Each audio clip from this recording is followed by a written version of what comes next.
Hello दोस्तों, कैसे हो आप लोग। आई होप आप सभी अच्छे और मजे में होंगे। तो मेरा नाम भारती और मैं आज आप लोगों के लिए आज का एक टॉपिक लेकर के आई हूँ जिसका नाम है पैरेलल एंड ट्रांसवर्सल लाइन। सबसे पहले हम लोग समझ लेते हैं कि पैरेलल लाइन किसे कहते हैं और ट्रांसवर्सल लाइन किसे कहते हैं। तो देखिए, पैरेलल लाइन उस लाइन को कहेंगे, यहाँ पर दो पॉइंट है जिसके हेल्प से हम लोगों को पता चलता है कि दो लाइन पैरेलल है या नहीं है। फर्स्ट पॉइंट ये होता है कि they line that don't intersect each other, मतलब कि ऐसा लाइन जो इंटरसेक्ट एक दूसरे को इंटरसेक्ट नहीं करती, एक दूसरे को काटती नहीं है। काटने का मतलब कि जैसे ये देखो, ये एक लाइन है, दूसरा एक लाइन गई है, इसको यहाँ पर ये काट दी है। तो पैरेलल लाइन वो होती है जो कभी एक दूसरे को काटती नहीं है, मतलब ये अपना पैरेलल जाती रहेगी, मतलब ये सीधी जाती रहेगी, ये भी जाएगी, कभी ये दोनों मिलेगी नहीं। और दूसरा पॉइंट वो होता है कि इस दोनों के बीच की जो परपेंडिकुलर डिस्टेंस है, इस दोनों के बीच की जो परपेंडिकुलर डिस्टेंस है वो हमेशा इक्वल रहेगी। आप इसे कितना भी एक्सटेंड कर दीजिए, इसके बीच की जो पैरेलल परपेंडिकुलर जो डिस्टेंस रहेगी वो हमेशा इक्वल ही रहेगी। उसी लाइन को हम लोग कह सकते हैं कि वो पैरेलल लाइन है। इसके बाद होता है ट्रांसवर्सल लाइन। तो ट्रांसवर्सल लाइन हम लोग किसे कहेंगे? देखिए, यहाँ पर अगर दो स्ट्रेट लाइन, यहाँ पर मैं बोली हूँ दो स्ट्रेट लाइन बोली हूँ मैं, पैरेलल लाइन ही बोली हूँ, बट यहाँ पर मैं पैरेलल लाइन ले रही हूँ। देखिए, दो स्ट्रेट लाइन जब वो एक थर्ड स्ट्रेट लाइन उसे काटती है और वो काटती है कहाँ पर? दो पॉइंट पर, मतलब कि दो जगह आप देख रहे हैं कि एक यहाँ पर काट रही है, एक यहाँ पर काट रही है, तो ही उसे हम लोग ट्रांसवर्सल लाइन कहेंगे। फिर आप सोच रहे होंगे ये क्यों बोला गया है कि दो पॉइंट पर काटती हो, तो ऐसे भी दो पॉइंट पर ही कटेगा। तो देखिए, एग्जांपल दूसरा लेते हैं जिसके थ्रू समझते हैं। जैसे देखिए, ये एक स्ट्रेट लाइन है, ये भी एक स्ट्रेट लाइन है, ये एक दूसरे को इंटरसेक्ट करा और बोला क्या गया कि एक तीसरा भी लाइन होना चाहिए जो इसे काटनी चाहिए। तो ये एक थर्ड लाइन है जो यहाँ से गई है और इस दोनों को काटी है। क्या इसे हम लोग ट्रांसवर्सल लाइन कह सकते हैं? बिल्कुल नहीं कह सकते। क्यों नहीं कह सकते? क्योंकि ये तीनों लाइन एक ही पॉइंट पर कटी हुई, एक ही पॉइंट पर मिली हुई है, इसीलिए इसको हम लोग ट्रांसवर्सल लाइन नहीं कह सकते, एज वेल एज इसे हम लोग पैरेलल लाइन भी नहीं कह सकते। आई होप कि आप लोग समझ गए होंगे कि ट्रांसवर्सल लाइन किसे कहते हैं, पैरेलल लाइन किसे कहते हैं। अब मैं ये क्यों बता रही हूँ? क्योंकि आप लोग जो ज्योमेट्री पढ़ेंगे उसमें बहुत ही ज्यादा इंपॉर्टेंट रोल जो है ये parallel line transversal line play करता है। सबसे पहले कि ये बहुत सारे एंगल बनाते हैं, जैसे देखिए एंगल 1 2 3 4 5 6 7 8। अब देखिए ये 8 लाइन, मतलब कि 8 गो एंगल इस फिगर में बन रही है। अब देखिए एग्जाम में क्या होता है ना कि मतलब कि आपको मैं एक ऐसी ट्रिक बताऊंगी जिससे कि अगर एक भी एंगल आपको पता चल गया, कोई भी एक एंगल, तो उससे आप बाकी सारा एंगल फाइंड कर सकते हैं। कैसे कर सकते हैं? तो कुछ रूल है, उसको हम लोग समझते हैं। सबसे पहले होता है कॉरस्पॉन्डिंग एंगल। कॉरस्पॉन्डिंग एंगल, देखिए कॉरस्पॉन्डिंग एंगल को यहाँ पर चार तरीके के एंगल बनेंगे। सबसे पहले है कॉरस्पॉन्डिंग एंगल। देखिए कॉरस्पॉन्डिंग एंगल को समझने के लिए बस एक छोटा सा नाम याद रखिए, एक छोटा सा वर्ड, एक सेंटेंस याद रखिएगा। वो है कि सेम साइड सेम पोजीशन। क्या होगा? Same side and same position. Same position. अब आप सोच रहे हो कि मैं ये क्यों बोली कि same side and same position? देखिए, जो सेम साइड में होंगे, सेम पोजीशन पर रहेंगे, उसी को हम लोग कॉरस्पॉन्डिंग एंगल कहेंगे। अब कैसे? तो चलिए फिगर में देखते हैं। ये देखिए, जैसे देखिए यहाँ पर 1 है, तो 1 क्या है? इस साइड में है। कौन सा? ये है हमारा लेफ्ट, तो ये लेफ्ट साइड में है।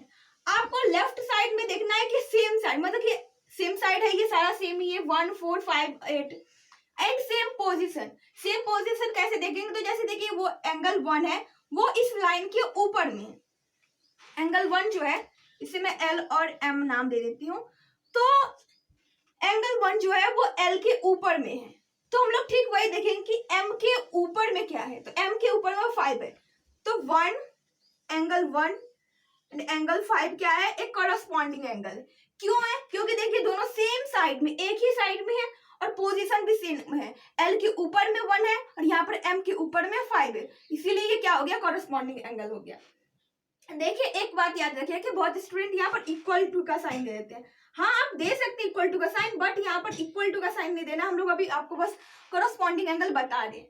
जब आप क्वेश्चन बनाते हैं तब वहां पर डाला जाता है कि angle 1 is equal to angle 5। तो अगर इसका कोई सपोज करते हैं कि ये है हमारा 100 डिग्री, तो ये भी कितना हो जाएगा, 100 डिग्री हो जाएगा। अब देखिए angle 1 is equal to angle 5, तो वैसे ही अगर इस साइड जाएंगे तो angle 2 is equal to angle 6। Angle 2 is equal to angle 6, या एंगल 2 या 6 जो है वो क्या है, कॉरस्पॉन्डिंग एंगल है। इसके बाद क्या करेंगे, अब इस एल के नीचे साइड देखेंगे तो एंगल 4 इज इक्वल टू एम के भी नीचे साइड देखेंगे 8, तो angle 4 is equal to angle 8, या ये दोनों क्या है, कॉरस्पॉन्डिंग एंगल। फिर 3 is equal to 7, angle 3 is equal to angle 7, या 3 और 7 जो है वो एक कॉरस्पॉन्डिंग एंगल है। अब वापस एक बार मिला सकते हैं, angle 1 is equal to 5, angle 2 is equal to 6, angle 4 is equal to 8 and 3 is equal to 7। अब देखिए सारा सेम साइड सेम पोजीशन का काम खत्म हो गया, इसी को हम लोग कॉरस्पॉन्डिंग एंगल कहते हैं। बचपन से जो स्टूडेंट इस तरीके से पढ़ा नहीं होगा वो बस रट रहा होगा, और रटने से क्या होता है कि हर साल ये आती है। 7 में भी पढ़े होंगे, 8 में भी पढ़े होंगे, 9th में भी पढ़ रहे, और सारे स्टूडेंट हर साल याद करते हैं, एग्जाम के बाद वापस भूल जाते हैं, वापस याद करना पड़ता है। बट अगर थोड़ा सा आप लोग कंसेप्ट समझ जाएंगे तो फिर शायद आप लोगों से रटने की जरूरत नहीं पड़ेगी। आई थिंक दैट कि आप लोग करस्पॉन्डिंग एंगल समझ चुके होंगे कि कहाँ होता है, किस तरीके से होता है। अब दूसरा हम लोग समझते हैं, वो होता है को इंटीरियर एंगल। को इंटीरियर एंगल, अब ये को इंटीरियर एंगल क्या होती है, तो यहाँ पर एक चीज आप देख रहे हैं, यहाँ पर इंटीरियर लिखा है। अब यहाँ पर एक्सटीरियर और इंटीरियर कैसे समझेंगे, तो देखिए इस एल के ऊपर में जो भी है वो सारा एक्सटीरियर हो गया, एम के नीचे में जो भी है वो सारा एक्सटीरियर हो गया। मतलब कि ये जो है, ये जगह जो इतना दूर, ये क्या है हमारा, ये जो 4 एंगल बन रहे हैं ये इंटीरियर एंगल है। तो यहाँ पर को इंटीरियर एंगल बोला जा रहा है। इसका मतलब ये होता है कि एंगल जो है, इसकी जो एंगल होती है जो सेम साइड में होती है, वो उसका अगर सम करे तो वो 180 डिग्री के बराबर हो जाती है। अब जैसे देखिए कि 4 और 5, तो हम यहाँ पर लिख सकते हैं angle 4 plus angle 5 is equal to 180 degree. Reason क्या लिखेंगे, को इंटीरियर एंगल। फिर दूसरा क्या होगा, angle 3 plus angle 6 is equal to 180 degree.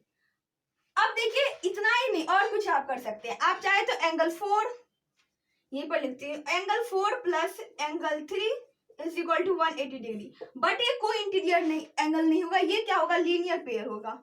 L से लीनियर, पी से पेयर, लीनियर पेयर हो जाएगा। वैसे 5 और 6 करेंगे तो ये भी हमारा 180 डिग्री हो जाएगा। एंगल 5 और एंगल 6 को ऐड करेंगे तो 180 डिग्री हो जाएगा। लेकिन वहां पर हम लोग रीजन में कोई इंटीरियर एंगल नहीं लिखेंगे, वहां पर हम लोग लिखेंगे लीनियर पेयर।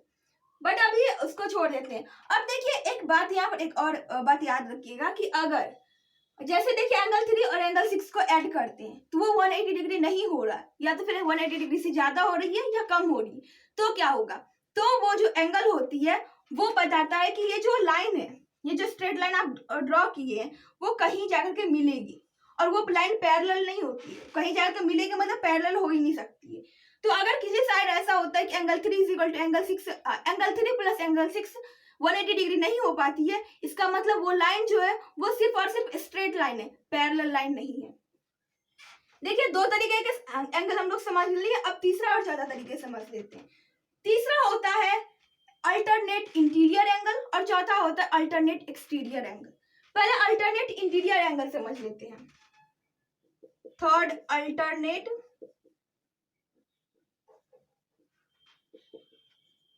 Interior angle. देखिए अल्टरनेट इंटीरियर एंगल में क्या होता है, ऐसे बस जेड याद रखिए आप, मतलब ये कोना इस कोने के बराबर हो जाएगा। अब इसमें जेड क्या होगा, ऐसे करके इस तरीके से जेड बन रहा है, मतलब angle 4 is equal to 6, angle 3 is equal to angle 5। ये क्रॉस बनाएगी, क्रॉस ऐसे, ये किसके, इसके 4 6 के बराबर और 3 5 के बराबर हो जाएगा। जैसे हम लोग क्रॉस मल्टीप्लीकेशन करते हैं ना, बस वही करना है आपको। यहाँ पर क्रॉस मल्टीप्लीकेशन करना है, 3 5 4 6, वो क्या हो जाएगा, alternate interior angle. Angle 4 is equal to angle 6, angle 3 is equal to angle 5। Angle 5 यहाँ पर इक्वल नहीं लिख रही हूँ क्योंकि मैं यहाँ पर अभी क्वेश्चन नहीं बना रही हूँ, यहाँ पर बस समझा रही हूँ, तो ये दोनों पेयर में आ जाएगा। अब देखिए तीसरा के बाद चौथा तरीका का होता है alternate exterior angle. Alternate exterior angle, alternate exterior मतलब कि इंटीरियर का ठीक उल्टा। अब देखो 4 के ऊपर में क्या 1, और देखो यहाँ पर मैं 6 ली थी तो 6 के नीचे में क्या आ जाता है 7, मतलब कि 1 is equal to 7। Angle 1 is equal to 7, या कॉमा लिख सकते हैं, जो आपका मन है वो आप लिख सकते हैं। वैसे अगर हम लोग एक साइड का होगा, दूसरा साइड अगर देखें तो एंगल 3 के ऊपर में क्या है 2, एंगल 2, और इधर क्या लिए थे 5, तो एंगल 5 के नीचे में क्या है 8, एंगल 5 एंगल 8, ये दोनों क्या हो गया हमारा अल्टरनेट एक्सटीरियर एंगल हो गया। आई होप ये सारा आप लोगों को समझ में आ गया। चलिए फटाफट से रिवीजन कर लेते हैं क्या क्या हमने इस वीडियो में समझा। सबसे पहले हम लोग समझे थे कि पैरेलल लाइन क्या होती है, ट्रांसवर्सल लाइन क्या होती है। पैरेलल लाइन वो होती है जो कभी भी एक दूसरे को इंटरसेक्ट नहीं करती है, और उसके बीच की जो परपेंडिकुलर डिस्टेंस होती है वो हमेशा इक्वल होती है।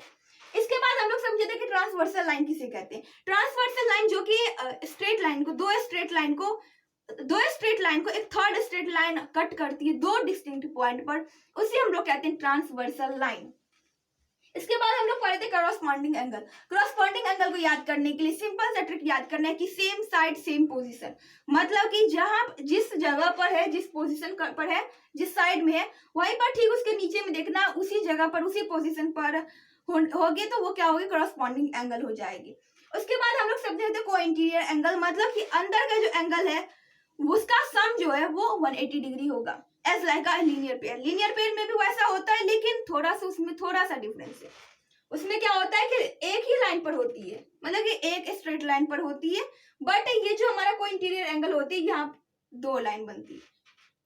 इसके बाद अल्टरनेट इंटीरियर एंगल पर रहते, मतलब कि क्रॉस बनाना है और क्रॉस का जो एंगल रहेगा वो इक्वल हो जाएगा। उसके बाद अल्टरनेट एक्सटीरियर एंगल, उसमें भी क्रॉस बनेगी, बट अल्टरनेट इंटीरियर एंगल के ऊपर में जो एंगल रहेगी और नीचे में भी वो जो एंगल रहेगी वो क्या हो जाएगी, वो दोनों भी इक्वल हो जाएगी। जैसे कि 1 is equal to 7, 2 is equal to 8। यही हमारा हमने इस वीडियो में समझा। आई होप कि आप लोगों को समझ में आ गया होगा। अगर ये वीडियो आप लोगों को पसंद आए तो प्लीज वीडियो कर दीजिएगा एक लाइक और अपने दोस्तों के पास कर दीजिएगा share. Bye bye, take care, thanks for watching.